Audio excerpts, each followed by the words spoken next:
Hey guys, welcome to vlog number 2. Today I'm going to discuss basically what I was discussing on my Snapchat. And if you don't follow my Snapchat, follow me now. It's Enelli, which is Enellei. One eye wasn't available. Whoever has that out there and you're watching this, if you're watching this, give it to me. Yesterday was Torian's first day going to school and going to practice. When he came home from practice, this boy was so exhausted that after dinner and after his shower, when he hit that pillow, I didn't hear not a peep from him. That is unusual. Unusual, but amazing. He went down at around 9 o'clock. His bedtime's usually 8, but practice ran late yesterday, so it happens. Mom life. When he lays down on nights that he doesn't have practice, he has 1,000,001 excuses to stay awake. And those excuses usually go something like, Mommy, can I have some water? Mommy, can you read me a bedtime story? Mommy, can I sleep with you? Mommy, I have to go to the restroom, but I'm going to be in there for a while. Seriously? Why couldn't you do all this or ask all this before bedtime? But I've been there and I've done that. And he tends to forget that. So I play the game. I go ahead, I get him his water. I read him his bedtime story. I have a 6-year-old. I have a husband who is a 6-year-old at times. And them running around like crazy and, Natasha, bae, mommy, mom, mama. It's insane. And sometimes I'm just like, can I live? Sometimes I don't get that time. But last night I got that time and it was exhilarating. I woke up feeling amazing. I thanked Torian for going to bed. Like, who thanks their child for sleeping how they're supposed to sleep? Like, you're not supposed to thank them for that. That's what they're supposed to do. But me being me, thanks, babe, for going to sleep.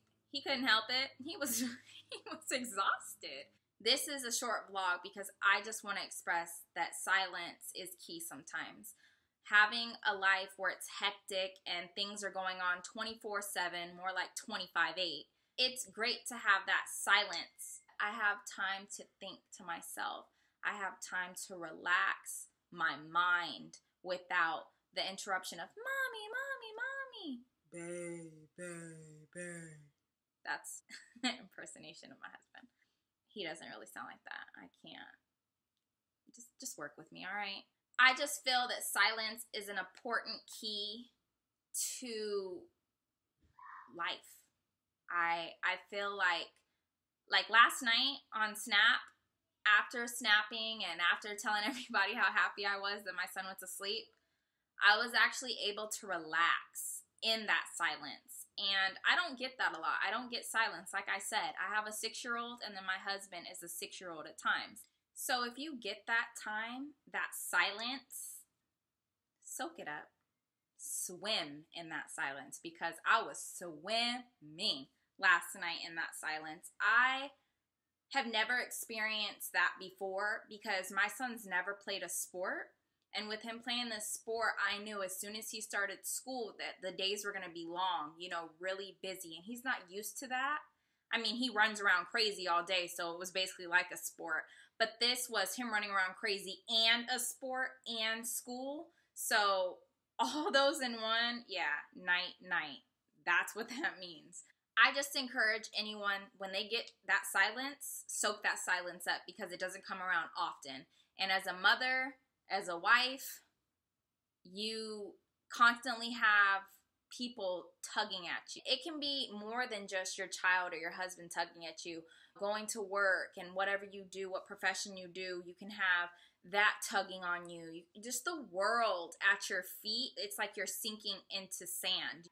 When you get that silence, when your child is exhausted and they hit the pillow like that, don't feel guilty for being happy that that happened.